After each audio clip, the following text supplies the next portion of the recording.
So welcome back to the shop, friends. So today I thought I'd share with you the correct method for soldering wires. Soldering, of course, in my opinion, is the best way to connect wires. Many of us kind of maybe default to these little guys. We've seen these little automotive style connectors in there, and well, they're not great.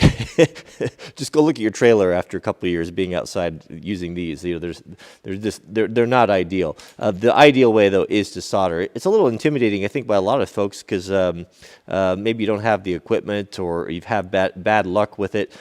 I'll show you how easy this is to do with just a tiny handful of tools, and I'll show you. Let's go into the kit right now. There's really just a few things you need in your kit. And, you know, it's worth $100 or so. You can put together this kit that'll serve you for a lifetime. You'll be able to repair electronics and different things that oftentimes we just throw it away because it's not worth the trouble of trying to find someone to fix it, you know, little things that come loose. I think it's worth it. So yeah, just get yourself a soldering gun. You don't have to get anything fancy. Just these Wellers are good. They're probably in the, I don't know, $40 range, not very much. You want some rosin paste flux. You want a little brush and some rosin core solder. You don't want to use the solder you use for plumbing. It's not the right stuff. And this right here, this stuff's amazing. This is a 3M silicone dielectric grease type of thing that we'll use, as well as, you know, a good selection of shrink tubing.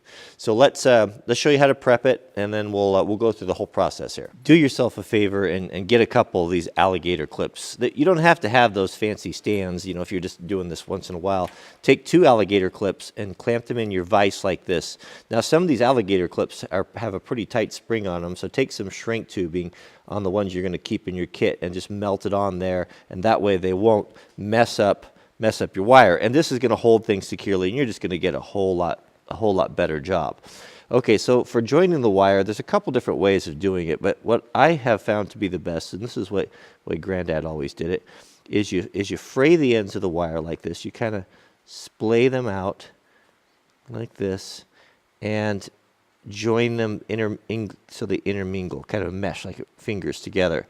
Pinch one side like this here and start bringing everything together, and then twist.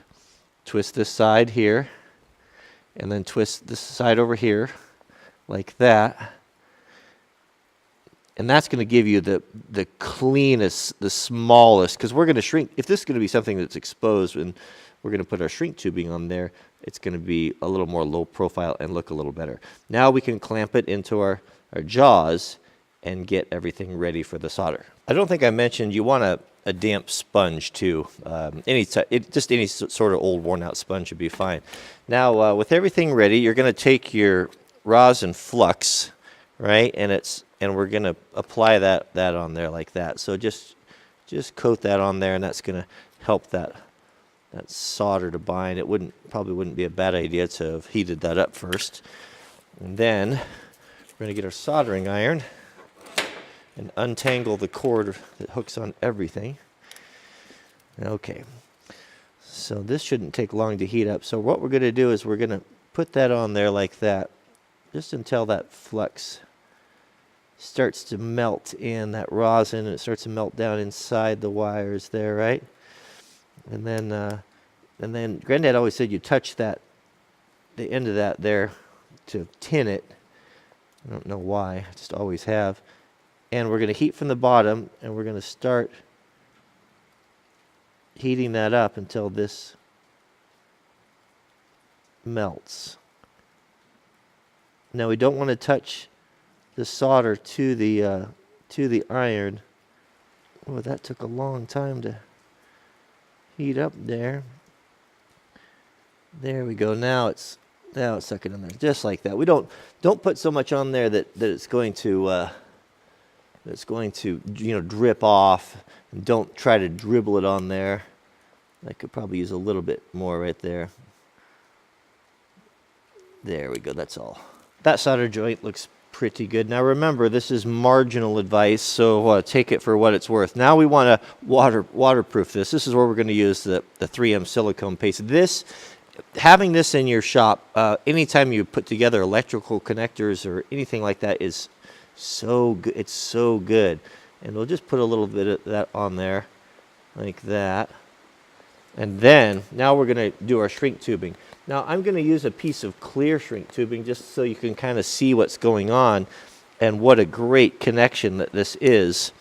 So what we can do here is, once we have that grease on there, now we'll thread our shrink tubing on here like this, and try to be careful when is to hold that, not to scrape all that silicone grease off there, and just place it like that. Now your shrink tape's going to shrink on the ends about 10%. So I'm always pretty liberal with that, and give myself plenty of tubing.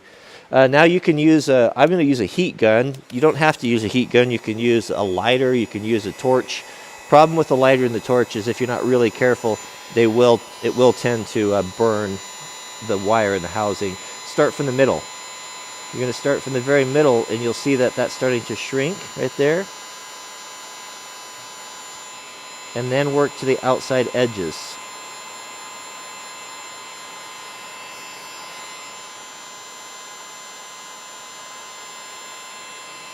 And you'll see, I think you can see, you'll see that silicone making that seal as the shrink tape tightens around the connection. And ideally you want it to squeeze out like that side right there. Probably should have put a little bit more on the housing, but that looks pretty good right there, actually. Now once that's cool to the touch, you can clean that silicone off there, and you have a really good, as good as you're going to get, a waterproof connection for joining two wires together. That's probably going to be tougher than the wire itself.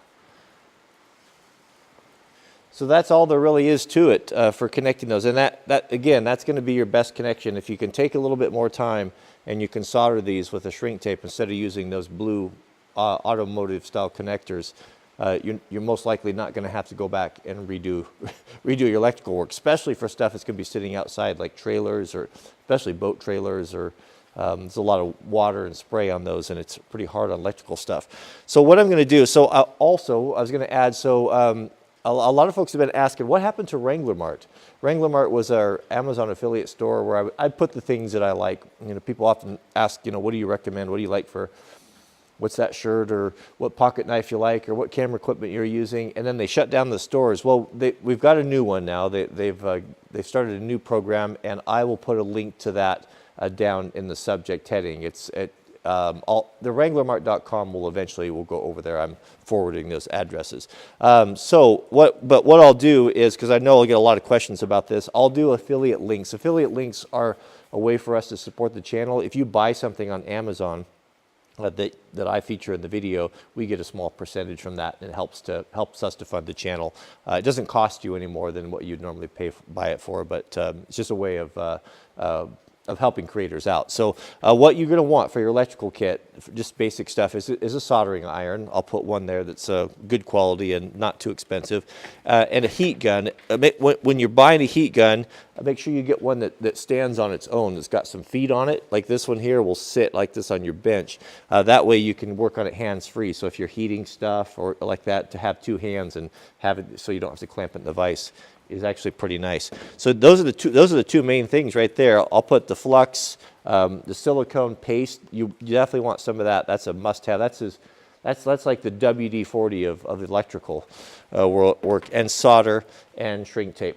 If I was going to add to that, I would invest in a pair of good strippers. Wire strippers are very nice. They'll pay for themselves on it if you have a small project, and some good crimpers and nippers, and that's about it. So I'll put together that kit for you on the store. So thanks for watching, and we'll see you guys on the next video.